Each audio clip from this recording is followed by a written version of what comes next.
Merci aux organisateurs de m'avoir proposé de venir présenter Onyxia ce matin. Ça me fait très plaisir d'être parmi vous aujourd'hui, parce que ça faisait longtemps que j'étais pas venu aux rencontres R. Et toujours très sympa de vous retrouver. Donc l'intitulé de cette présentation va être donc sur le projet Onyxia bien évidemment, mais surtout comment tirer parti des technologies cloud sans se faire enfermer. C'est un petit peu ce qu'on va chercher à voir ce matin ensemble. Donc tout d'abord, qui suis-je ? Je suis Romain Le Sueur, comme David l'a dit. Je suis un ancien contributeur à la communauté R. Donc il y a quelques années, j'avais un petit peu travaillé sur un projet qui s'appelait PatchDown, enfin qui s'appelle toujours PatchDown. Et puis aussi quelque chose qui nous tient beaucoup à cœur à l'INSEE, vous connaissez peut-être, mais si vous connaissez pas, je fais de la pub. Projet qui s'appelle Utilitaire, un projet de documentation sur R. C'est toute une communauté d'agents de l'INSEE qui voulait aider les collègues à démarrer sur R. C'est un projet qui a démarré il y a quelques années, quand vraiment on a massifié l'adoption de R au sein de l'INSEE. Donc Utilitaire, c'est un ensemble de ressources pédagogiques en libre accès, en licence libre, que vous pouvez utiliser, réutiliser à souhait. Si vous connaissez pas Utilitaire, n'hésitez pas à aller jeter un petit coup d'œil, on en est assez fiers. Et donc mes fonctions actuelles, je travaille à l'INSEE et je suis responsable d'une équipe qui s'appelle le SSP Lab, qui est le lab de data science de l'INSEE. Donc c'est une petite équipe et on cherche à diffuser, à faire infuser l'innovation un peu partout au sein de l'INSEE.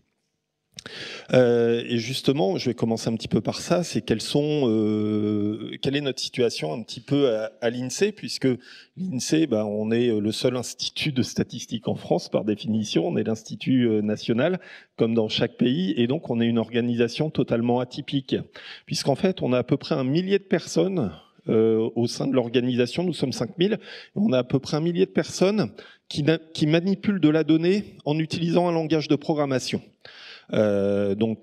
Principalement R, de plus en plus Python. Auparavant, il y avait d'autres langages, dont certains propriétaires qui ont 3 lettres, qui commencent par un S, qui finissent par un S. J'ai pas le droit de... Voilà. Enfin, vous devinez. Mais on a à peu près 1000 personnes qui manipulent, enfin qui écrivent du code pour transformer de la donnée. Et ça, vous êtes au courant, depuis un petit peu plus de 15 ans, on a une très très forte évolution de tout l'écosystème R, Python, qui permet de traiter de la donnée. Et le développement également de tout le mouvement, tout ce qu'on appelle data science. Et ce qui signifie que les utilisateurs, nos 1000 utilisateurs, qui auparavant avaient des besoins plutôt homogènes, se sont mis à avoir des besoins extrêmement hétérogènes en termes de langage, en termes de package, en termes de même s'ils veulent faire du Spark, tout de suite on passe dans une autre dimension. Et la question, à chaque fois, lorsqu'on a des transformations comme ça, c'est par rapport à l'infrastructure et à ce que la DSI leur offre pour travailler, est-ce que ça va faciliter l'innovation ou au contraire, est-ce que ça va les freiner? Donc c'est un petit peu pour ça qu'on a fait Onyxia, c'est précisément pour faciliter les personnes qui veulent innover à pouvoir le faire. Et ça s'inscrit vraiment dans une évolution très très forte de l'informatique. À l'INSEE, on utilise l'informatique depuis le tout début. Ça a commencé avec la mécanographie et ensuite les ordinateurs centraux de type mainframe où on se connectait avec des terminaux passifs. Dans les années 90, c'est la vague des ordinateurs personnels qui l'ont emporté, c'est-à-dire qu'on a arrêté d'utiliser ces mainframes. Les ordinateurs personnels étaient devenus plus puissants et plus flexibles également. À partir de 2010, on a eu une préoccupation très très forte sur la dissémination des données, c'est-à-dire qu'utiliser des ordinateurs personnels, il y a de la flexibilité, mais c'est une horreur en matière de prolifération de données dans une organisation. Et on commençait à avoir besoin de plus de puissance, donc on est repassé sur des serveurs mutualisés avec connexion bureau à distance, ce qui donne l'impression aux personnes d'être comme sur leur ordinateur personnel, mais en fait sont sur des serveurs distants. Et ce qui nous permet de contrôler qui a accès à la donnée et qui fait quoi. Parce que vous imaginez bien qu'à l'INSEE, on a beaucoup de données personnelles, on a beaucoup de données qui vous regardent, donc je pense que vous êtes préoccupés de la façon dont on sécurise nos données. Et à partir de justement 2020, on a commencé à voir les limites de cette approche. À chaque fois, ces ruptures nous ont permis de faciliter à chaque fois. Quand on a pris une nouvelle orientation, c'était pour faciliter l'innovation, pour travailler mieux. Et au bout de 10, 20, 30 ans, on se rend compte que les choix qu'on a faits, finalement, commencent à devenir des freins et qu'il faut se diriger ailleurs. Et c'est pour ça qu'à partir de 2023, en interne au sein de l'INSEE, on a adopté les technologies cloud. Alors, un disclaimer important. Je vais parler des technologies cloud.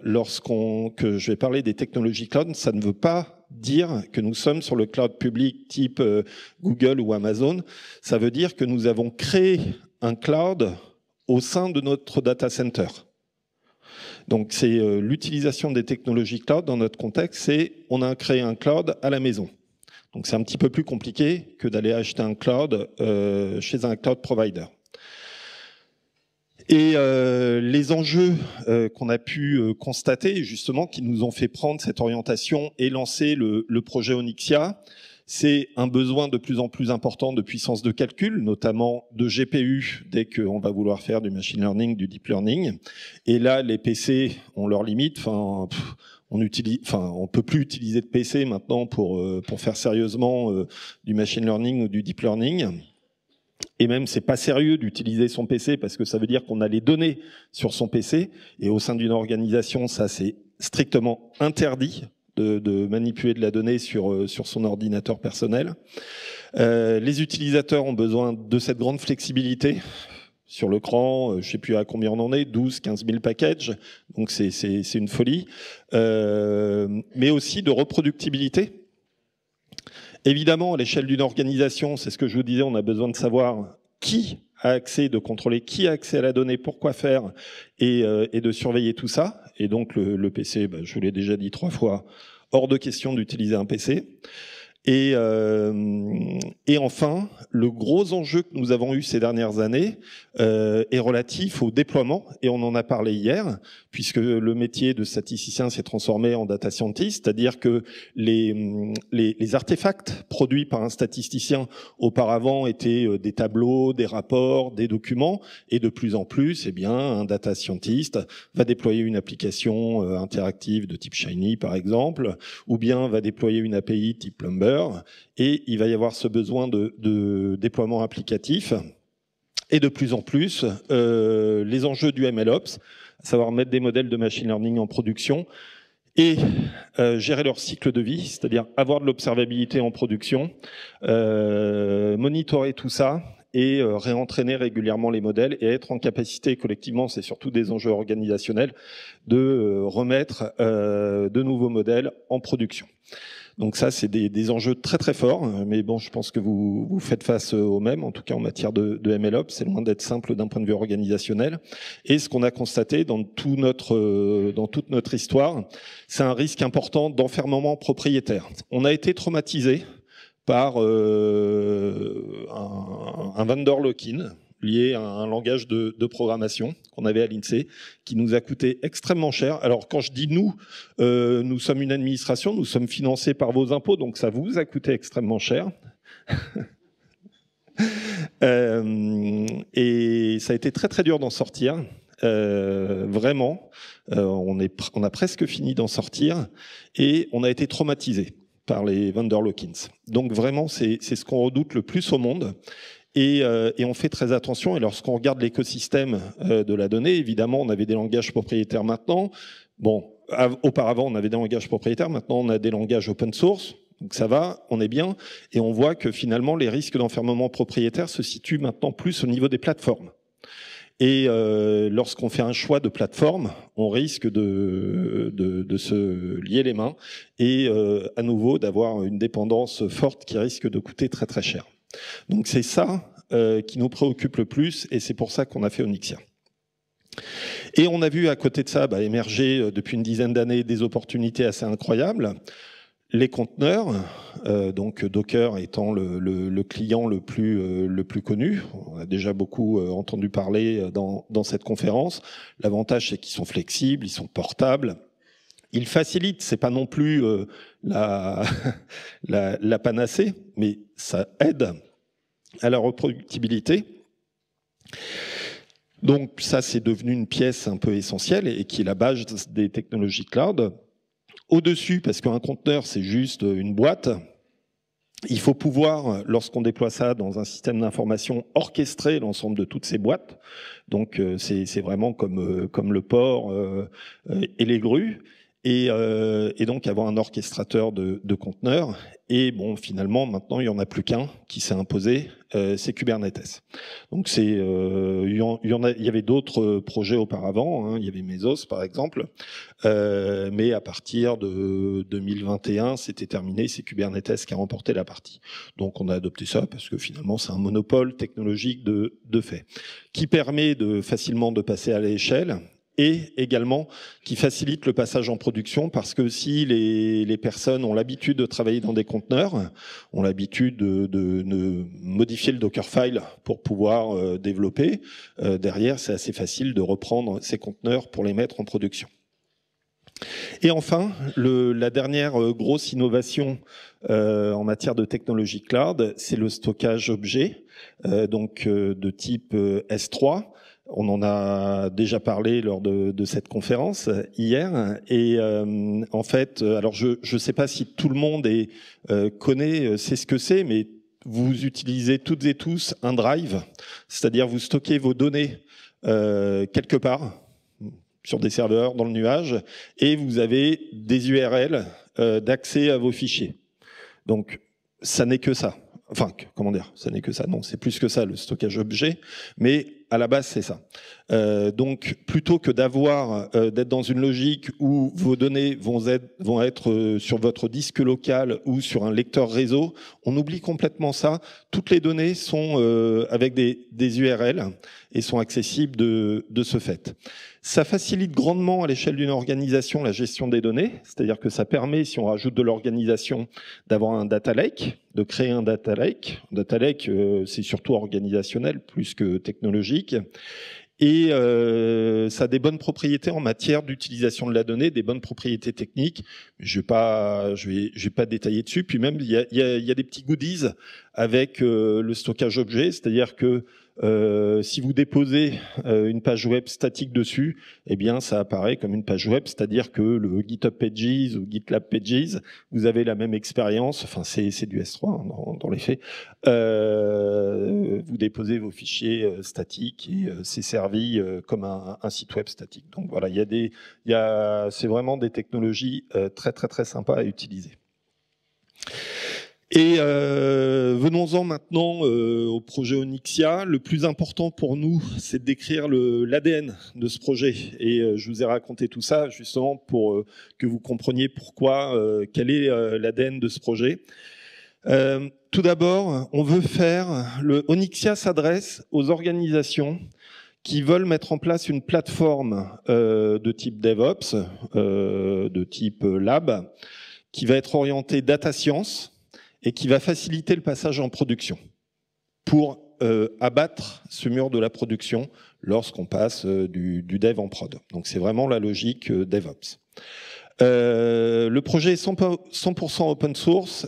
Donc ça c'est assez logique, on a une administration publique, ce qu'on fait a vocation à être en open source, sauf s'il y a des secrets ou des choses comme ça bien évidemment, ou de la propriété intellectuelle, mais en tout cas ce qu'on produit nous-mêmes a vocation à être en open source, et on a choisi volontairement la licence la plus permissive possible, une MIT, pour que n'importe qui puisse s'en emparer.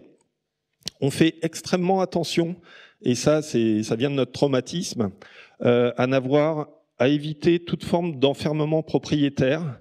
Et on est un peu bizarre, parce qu'on pousse le raisonnement même jusqu'à notre projet. C'est-à-dire que le projet Onyxia, on fait tout pour que ce soit une dépendance, enfin ce soit pas une dépendance, c'est-à-dire tout est en couplage faible. Et l'idée, c'est que si vous adoptez Onyxia et si vous perdez Onyxia, vous pouvez continuer à travailler.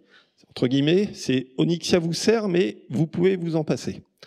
Et en fait, ça va énormément nous brider dans nos choix fonctionnels. Ça peut paraître bizarre, mais il y a plein de choses qu'on se refuse à faire parce que ça pourrait créer une dépendance à la plateforme.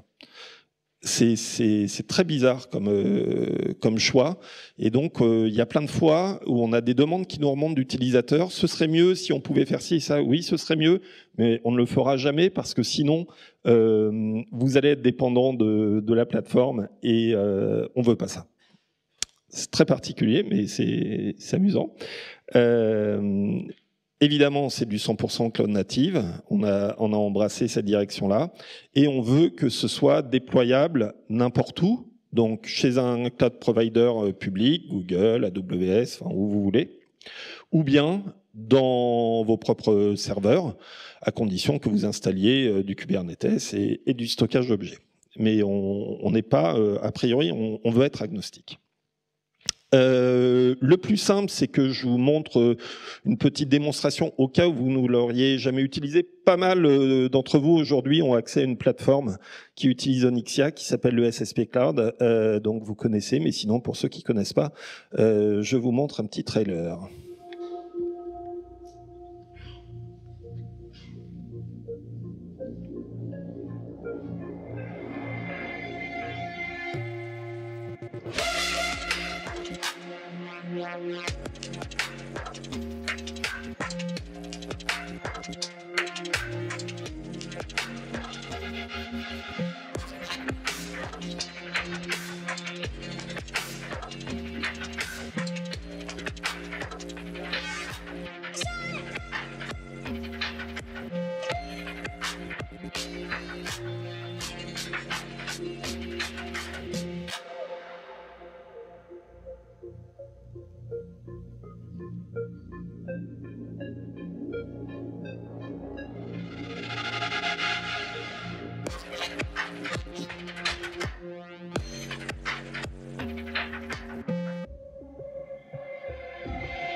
Onyxia.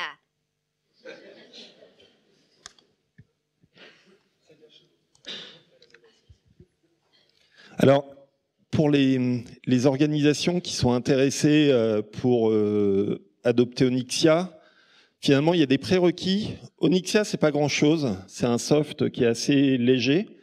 Mais il y a des prérequis techniques qui sont justement d'aller dans une orientation cloud, d'avoir adopté Kubernetes, S3, Vault aussi, mais une fois que vous avez utilisé, adopté Kubernetes, le reste, ça roule. Donc voilà, les deux fortes dépendances techniques d'Onyxia sont Kubernetes et S3. Et déjà, ça, c'est un choix extrêmement structurant pour une organisation, mais on veut que ça reste les deux seuls choix techniques. Et donc, ce ne sont pas des choix que font toutes les organisations, loin de là. Et les organisations qui se disent, à un moment, les DSI qui se disent, bah oui, je vais mettre du Kubernetes dans mon système d'information, c'est des projets qui mettent quand même, ou bien même utiliser du cloud public, qui prennent quand même facilement 2-3 ans. Le ticket d'entrée est très faible pour installer Onyxia, c'est une ligne de commande, elle m'installe Onyxia, mais pour pouvoir faire cette ligne de commande, il faut avoir un petit peu travaillé auparavant. Donc on s'adresse plutôt les organisations qui réinstallent Onyxia ou bien qui viennent nous voir, qui sont intéressés, ont tout minimum 50, 60 data scientists, analystes, voilà. Mais on est plutôt souvent sur l'ordre d'une centaine minimum. Donc on parle de banques, on parle d'industrie pharmaceutique, on parle d'administration et un peu partout dans le monde. Donc voilà un petit peu à qui s'adresse ce projet. Et ce projet a également des conséquences pratiques pour nos utilisateurs, nos statisticiens, data scientists. La première conséquence pratique, qui est un petit choc au début, c'est que les environnements de travail type RStudio sont volatiles. C'est-à-dire que la personne, son RStudio, si elle l'utilise pas, on va l'arrêter. C'est comme si on tuait la machine, on tuait le PC. Et ça va repartir du même état, enfin du même état, non, d'un état propre, neuf, un nouveau PC, un nouveau conteneur, puisque c'est stateless. Et la conséquence, c'est que nos utilisateurs sont obligés d'utiliser Git pour sauvegarder leur code, sont obligés d'utiliser S3 pour sauvegarder leurs données, et s'ils ne le font pas, ils perdent tout. Alors il y en a qui perdent, mais en général, c'est qu'une fois. Voilà, donc ils apprennent assez vite. Donc on éduque un petit peu par la contrainte nos utilisateurs à adopter des bonnes pratiques, parce que ce sont des pratiques très très saines que de découpler code et données et d'utiliser Git. Donc on ne laisse pas le choix. Et donc ça fait un petit choc pour ceux qui viennent du monde ordinateur personnel, qui n'ont vu que ça, ont toujours travaillé avec des données sur le PC. Il faut passer à une étape supérieure. Donc Onyxia s'inscrit comme finalement une interface graphique qui va faire un lien entre donc du Kubernetes, du stockage objet, tout ce qui va être authentification, donc sur la droite, toute la couche d'authentification et de gestion des secrets, et va proposer un catalogue de services. Et puis aussi, vous pouvez ajouter des tutoriaux, etc. pour démarrer, faire des formations. C'est génial. Nous, comme vous aussi, on fait pas mal de cours dans des écoles, des universités. Vous préparez vos conteneurs à l'avance et on démarre 150 étudiants qui démarrent tous exactement le même environnement. Plus d'histoire d'installation sur du Mac, du Windows ou que sais-je encore. On perd 45 minutes avant le début de la séance, enfin avant de commencer à travailler. Là, en 2 minutes, tout le monde a démarré, on peut travailler. Pour l'enseignement, c'est absolument génial. Donc, je vous recommande. Et au niveau de l'interface, on vise à favoriser l'autonomie. Là, je vais vous illustrer un des principes, à savoir qu'on ne veut pas qu'Onyxia devienne une dépendance. C'est que toutes les actions que les utilisateurs font dans l'interface, vous voyez, il y a un peu comme un terminal. En fait, on explique à l'utilisateur comment il aurait pu faire en ligne de commande plutôt que de passer par l'interface graphique. Et c'est vraiment en ce sens où on se contraint à ne faire que des actions qu'on aurait pu faire en ligne de commande. Alors, les lignes de commande, comment dire, il y en a certaines, il y a plusieurs centaines de lignes. Enfin, c'est pas juste une ligne. Il y a beaucoup de configurations, beaucoup de choses. C'est-à-dire que Onyxia fait beaucoup de choses, mais tout est réplicable. C'est-à-dire tout ce qui est fait au travers de l'interface graphique, c'est vraiment ISO avec des outils standards qu'on peut faire en ligne de commande. Donc c'est ça notre contrainte la plus forte et on est un petit peu strict, on est même très strict là-dessus. On a perdu un des 2 moniteurs. Et donc actuellement, par défaut, on propose un large catalogue de services pour traiter à la fois tout ce qui est donné, notamment des bases de données à la demande, comme faire popper un Postgre ou des choses comme ça, c'est en un clic. Tous les environnements de travail interactifs de type RStudio, VS Code, bien évidemment pour faire du calcul distribué, du Spark notamment. Tous les services sont préconfigurés. On met à disposition également pour faire du MLOps, MLflow, ça on aime bien, mais enfin si vous en avez un autre que vous voulez utiliser, c'est complètement flexible. Vous pouvez utiliser ce que vous voulez. Pour l'instant, en matière de GitOps, on est plus sur Argo, mais il y a d'autres solutions également. Et ensuite, ça permet de relier ça dans la même plateforme avec des outils de data vis tels qu'un Superset ou un Redash. Et puis, vous pouvez également rajouter un API Manager pour déployer et puis manager les API dans l'organisation. Et en fait, le plus important à avoir à l'esprit, c'est qu'Onyxia, finalement, ça s'inscrit lorsque on veut mettre en place un data lab. Mais Onyxia ne fait et ne fera pas tout. C'est-à-dire que au cœur, c'est un lanceur de chart-elms, c'est-à-dire c'est une façon de packager les conteneurs dans Kubernetes. Donc c'est un lanceur d'applications. Il y a des fonctionnalités d'explorateur de fichiers et de données. Et puis, lorsque vous construisez un data lab, vous allez vouloir ajouter une forge Git. Soit vous allez travailler avec GitHub parce que votre organisation a choisi GitHub, soit vous vous dites non, finalement, je vais instancier un GitLab interne. Vous allez vouloir ajouter, parce que comme vous avez un S3, éventuellement une gouvernance des données, du catalogage. Ça dépend si vous voulez avoir un data lake ou un data swamp. Vous faites comme vous voulez. C'est-à-dire S3, c'est uniquement une solution fonctionnelle. Donc vous pouvez rajouter de l'organisationnel. Vous pouvez modifier le catalogue de services. Et puis rajouter d'autres services, par exemple services de déploiement comme Skate. Alors petite parenthèse, dans la présentation de Skate hier, tu faisais une comparaison un petit peu comme si Onyxia et Skate étaient substituables. En fait, je pense qu'ils sont plutôt complémentaires parce que les utilisateurs qui veulent déployer des applicatifs sur Onyxia, c'est possible, mais il va falloir qu'ils apprennent à packager, à écrire un package Helm, c'est-à-dire qu'on les emmène vers utilisateur avancé, alors que Skate va aller chercher l'utilisateur qui ne connaît pas ça et lui offrir un service où il n'a pas besoin d'apprendre ça. Alors que nous, on ne va pas lui laisser le choix, il va falloir qu'il apprenne, donc finalement, c'est entre guillemets pour les utilisateurs avancés. Et si les gens veulent déployer, il faut qu'ils deviennent utilisateurs avancés. Donc pour moi, c'est plus complémentaire que substituable. Et vous pouvez rajouter un API manager. Enfin voilà. Il y a une instance qui est ouverte à tout l'enseignement supérieur à la recherche. Ça, c'est cadeau de l'INSEE. Donc ça s'appelle le SSP Cloud. Donc il y a pas mal de puissance de calcul. On a mis pas mal de GPU aussi dessus, qui permet de prototyper, de se former exclusivement sur des données ouvertes, parce que c'est une plateforme qui est exposée sur Internet. Beaucoup d'entre vous y ont déjà accès, et si certains n'y ont pas accès et veulent y accéder, c'est très facile, il n'y a qu'à demander, et puis en général, ça prend juste 5 minutes. Et c'est une plateforme où on est sans garantie de service, on est en best effort, c'est-à-dire si vous l'utilisez pour faire un cours à tout un amphi, juste vous nous envoyez un petit message 2 jours avant pour qu'on vous dise que oui, il y aura du monde derrière pour vous aider en cas de souci. Et on a tout un catalogue de formations de disponibles. La communauté Onyxia, elle est accessible, donc le portail, la page d'accueil, c'est onyxia.sh.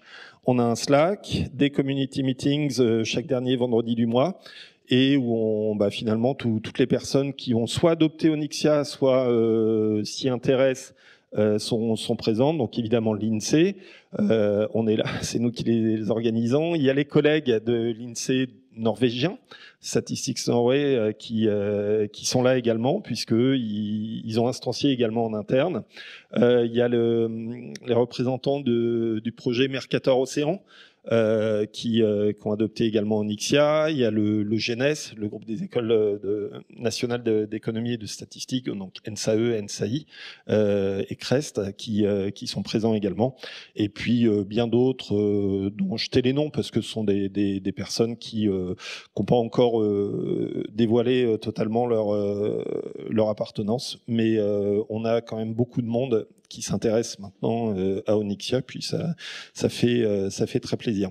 L'avenir du projet, c'est la dynamique, elle est belle. On a en gros par semaine, on a quand même 2-3 nouvelles organisations qui nous contactent. Onyxia donc a été retenu par Eurostat. Eurostat, c'est l'INSEE européen. Donc c'est rattaché, c'est une direction de la Commission européenne, donc comme logiciel de référence pour créer des plateformes pour faire de l'intelligence artificielle et du machine learning.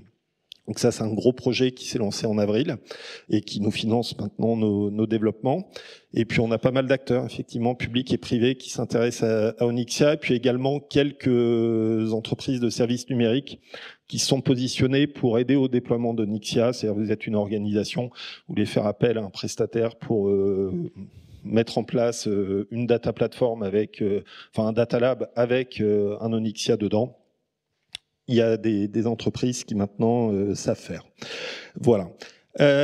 Donc notre trajectoire, c'est celle-là. Et puis je suis ravi de prendre vos questions, si vous en avez. David est là. Alors comme David, on est rentré un petit peu tard hier soir, ne le faites pas trop courir tout de suite. On va plutôt commencer par là, et puis montera doucement.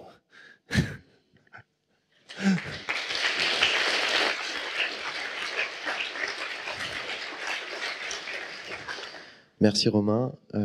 Si vous avez des questions.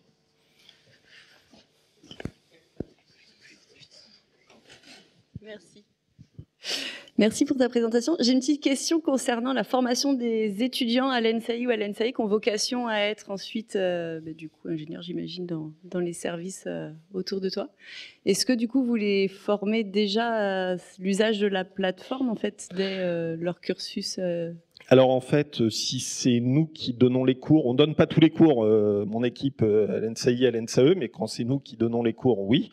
Ensuite, on en parle beaucoup aux enseignants parce que, franchement, lorsqu'on est enseignant, on est d'accord, c'est trop la galère, quoi, quand tout le monde bosse sur son PC. Ou bon, il y a sinon toujours les problèmes d'installation. Et là, il suffit de préparer en avance l'environnement, de le configurer pour son cours. Et c'est trop agréable de démarrer un cours comme ça. On donne un lien, une URL. On dit aux étudiants, voilà, vous cliquez là-dessus. 30 secondes après, tout le monde est up avec la même config. On a le même environnement. Donc, pour les enseignants, faut apprendre, on va dire, à manipuler ça. Mais ensuite, une fois que les enseignants ils ont compris, ils l'adoptent, ça forme naturellement, effectivement, les étudiants. Parce que vraiment, pour faire cours, c'est trop confort. Voilà, en tant qu'enseignant. Hein. Enfin, parce que on est d'accord que c'est galère, quoi, des fois. Enfin, c'est quand on passe 45 minutes à dépanner les PC, c'est juste une horreur. Voilà. Merci Romain pour la présentation. J'aurais deux questions. La première, c'est quand tu parles de l'environnement volatile, c'est sur quelle période de temps? Typiquement, le cas d'usage, c'est j'ai des caches dans mon Quarto. J'ai pas envie de les commiter sur GitHub, mais en fait, la semaine prochaine, je vais revenir et j'ai quand même envie qu'ils soient là pour éviter de perdre du temps. Et la deuxième, c'est chez nous, on a la suite POSIT, Workbench, Connect, Package Manager. Je ne les ferai pas changer d'avis, on est en train de faire toute la transition, donc c'est mort. Mais la question, c'est, et c'est peut-être une question difficile, qu'est-ce qu'on a à, j'ai compris ce qu'on avait à gagner, qu'est-ce qu'on a à perdre à passer à Onyxia? Qu'est-ce qu'on va perdre de fait enfin, voilà. Ouais. Donc sur la première question, environnement volatile, tout va dépendre de la politique mise en place par l'administrateur de la plateforme. C'est-à-dire que une plateforme comme ça, quand on la déploie en interne, il y a une équipe du côté de la DSI qui va porter le service, qui va offrir ce data lab aux utilisateurs. Et c'est cette équipe-là qui va définir la politique de justement à quel moment on va tuer ces environnements volatiles. Sur le SSP Cloud, nous, on les tue une fois la semaine. Si on voit qu'au bout d'une semaine, un service n'a plus bougé, alors on le tue pas vraiment, on le met en pause. On le met en pause. Et on a une politique beaucoup plus stricte sur l'utilisation des GPU qui sont des ressources rares. Si on voit qu'un service qui a réservé une GPU ne l'utilise pas pendant 2 heures, on met en pause pour que quelqu'un d'autre puisse l'utiliser. Et en fait, tout va dépendre de la politique interne du porteur du service. Alors, il y a justement des volumes persistants. Normalement, c'est bon. Mais si tu veux pas mettre sur Git, tu mets sur S3. Enfin, tu vois ce que je veux dire? Il ne doit rien rester. C'est un non-sens que de garder des choses en local. C'est un non-sens. Pour la reproductibilité, c'est un non-sens. Voilà. Donc, si tu veux garder des choses que tu mets pas sur Git, tu les mets sur S3. Et c'est sécurisé, c'est voilà. Enfin, c'est dans Onyxia, c'est comme ça. Et si tu perds des choses parce que tu as laissé dans le conteneur, pas de chance. La prochaine fois, tu utiliseras S3. Ça, c'est la première. Donc, ton cache Quarto, tu le mets sur S3. Et la deuxième question, c'est qu'est-ce qu'il y a à perdre? Il y a à perdre des intégrations que nous, on ne fera jamais. C'est-à-dire que comme on ne veut pas qu'Onyxia crée une dépendance, enfin, c'est-à-dire qu'on veut pouvoir perdre Onyxia, donc il y a des choses qu'on s'interdit de faire, comme des dépendances. Si on prend Skate, qui est vraiment intéressant parce que c'est un super service de déploiement, il a une dépendance à GitLab. Donc, Onyxia, on ne voudra jamais créer une dépendance à GitLab. Le projet Onyxia ne voudra jamais créer une dépendance à GitLab. Par contre, l'organisation qui dirait je prends Onyxia, je choisis GitLab comme forge, et donc je peux mettre Skate, ok, c'est son sujet. Mais donc il y a tout un tas de par exemple comme Skate qui facilite aisément le déploiement. Ça, on le fera jamais dans Onyxia, c'est sûr. Voilà. Donc alors on livre des templates, on fait des choses, mais on va dire c'est des intégrations extrêmement poussées, des choses très clic-bouton avec les données pour faire du drag and drop ou des choses comme ça, tu vois. Enfin, où là ça te crée une dépendance à ta plateforme. Donc ça on ne fera pas. Merci. Associé à tout ça, est-ce que vous avez aussi des outils de catalogage des données? Parce que chez nous, c'est un chantier un peu expérimental, des catalogues de données, métadonnées, tout ça. Et puis, soit pour le partage entre projets ou archives, etc. Alors, sur le catalogage, on y a pas mal réfléchi. On a décidé que ce n'est pas dans le périmètre de Onyxia. C'est à côté.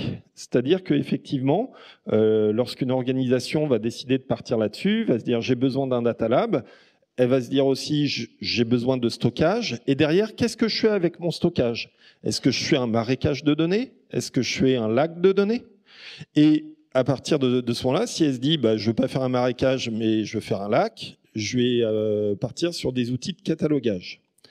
Et Onyxia ne va pas jusque-là. Ce sont des choix qui sont indépendants. On veut que ça reste indépendant. On veut surtout pas faire la solution qui fait tout parce qu'il y a tellement de possibilités.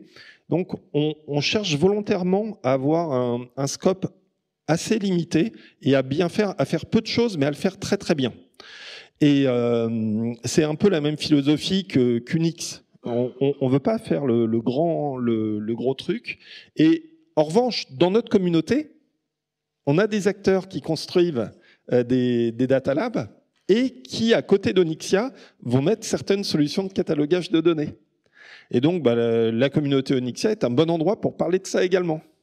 C'est en disant, voilà, moi je pars sur cette trajectoire-là, et qu'est-ce que vous avez utilisé comme outil de catalogage, et on discute de ça. Mais ce sera jamais dans Onyxia.